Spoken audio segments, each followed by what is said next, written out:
আম্বানির মতন পচা মানুষ এই গোটা পৃথিবীতে আর এক পিস নাই, আবার আম্বানির মতন ভালো মানুষ এই গোটা পৃথিবীতে আরেক পিস নাই। একটা মানুষের দুরকম। How it is possible?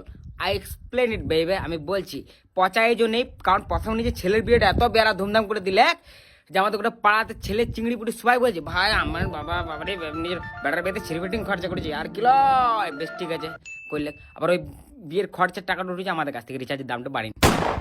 প্রথমত বাড়ালে কিন্তু বুঝতে পারছি না, যেটা ছিল ওটাই আমাকে বেশি লাগতো। ওই রিচার্জ করার জন্য বন্ধুগুলো কল করে বলতো ভাই রিচার্জ করতে, ভাই মাসে পরের মাসে গ্যারেন্টি করে মাসের পার্টি বউ হয়, ওইটা বেশি লাগে বাড়িয়ে দিলে বেশ ঠিক আছে। এই জন্য পচা। আর ভালো কি জন্য মেসেজ করছে আমাকে পার্সোনাল ভাবে, এতকে মেসেজ রিচার্জ বাড়ছি বুঝলে, অগ্রিম রিচার্জ করলাও আগে থেকে যতটা পারা লাইফ টাইম করলাম যে পারো তো নেট 25% সাশ্রয় করলাম, তাহলে ভালো মানুষ নয়। এগুলো হচ্ছে লিগেল চোর। মানে ফোন করে দিয়েছি যার ঘরে চুরি করবে যে ভাই 12টা পর না তোমার ঘরে চুরি করবে বুঝলে, তুমি কাজ করবে 12টার আগে খেয়ে দিয়ে ঘুমিয়ে যাও। বলছে না না আমি